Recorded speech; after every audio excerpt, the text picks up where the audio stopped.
Welcome back to Ask Allison. Here's today's question. Hi, Allison. I'm a rural therapist. Rural as in 2,000 people. Is in-person private practice even an option for me? Good question.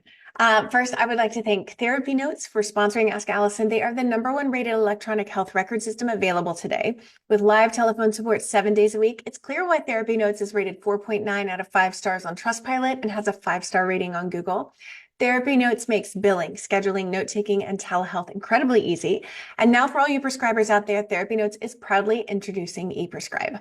If you're coming from another EHR, TherapyNotes makes the transition incredibly easy, importing your demographic data free of charge so you can get going right away. Find out what more than 100,000 mental health professionals already know. Use promo code ABUNDANT at therapynotes.com for 2 free months. So I would look at the amount of people surrounding your rural town within 45 minutes to an hour radius. If you're insurance-based, it's going to be a lot easier than if you're private pay in most rural communities. You may want to consider taking insurance that's most prevalent in your area if you want to stay exclusively in person. Don't assume that insurance isn't going to pay well because you're rural. I have a student in rural Arkansas whose insurance reimbursements are almost 3 times that of my students in Southern California. Sometimes underserved areas actually get paid really well. If you don't want to take insurance, I'd suggest a hybrid or a full virtual practice. And this is solely because of the size of your town. My city's metro population isn't huge. It's about 500,000 people, but that means to have a full caseload of 20 clients, I would only need 0.004% of the population in my office at any given time.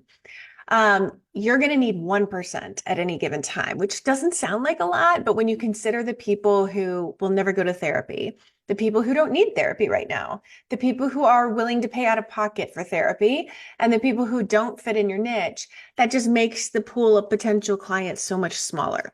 So there may have to be some concessions on your preferred business model, depending on the population size around you. And maybe that you go hybrid instead of solely in person, or you choose to take insurance over private pay if you want to stay exclusively in person.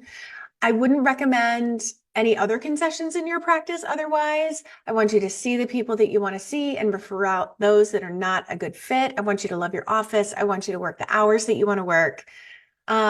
Since it sounds like you're just starting out, today's free worksheet is going to be our checklist so that you can get started right. I'm going to link that in the show notes.